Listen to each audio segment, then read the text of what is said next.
Good morning. I wanted to introduce myself. During these weird times when I won't see parents in open house, I'm Julie Blodgett. I'm teaching language, power, and rhetoric this year.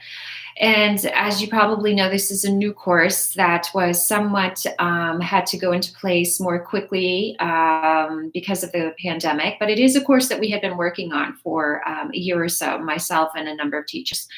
And so there are 4 teachers this year who are teaching this course, and I'm quite excited about it. Language, power, and rhetoric, all about the power of language. We're really reading a lot of nonfiction. We're analyzing that nonfiction, trying to clearly identify what the claim is that the author is making, what sort of evidence they're using, what sort of bias is present, what sort of concessions they're making.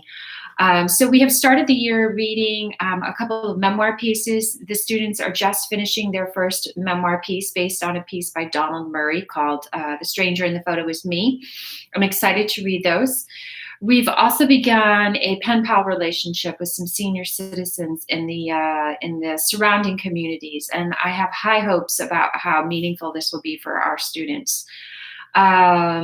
We are getting ready to move into the highly charged area of political rhetoric starting next week. So again, our goal here in this class is aligned with a lot of the goals that are in AP language, which is that students need to be able to write a clear argumentative piece where they know what sort of evidence they want to use. They use it well, they make concessions, they give strength to their sources, their fluency, all this good stuff. So I'm including a link to the class, an overview. Hopefully it opens for you.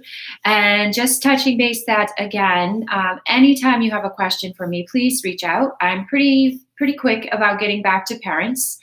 And I'm pretty quick about updating PowerSchool as well. I've got a couple straggler pieces out there right now, but otherwise things are up to date. The kids do have a quiz next week as well over some rhetorical terms that we've been discussing and will use throughout the year. But reach out, be well, enjoy the long weekend, and as much as possible, know that your students should always be working on something during the off asynchronous days or during the Wednesdays when I'm available.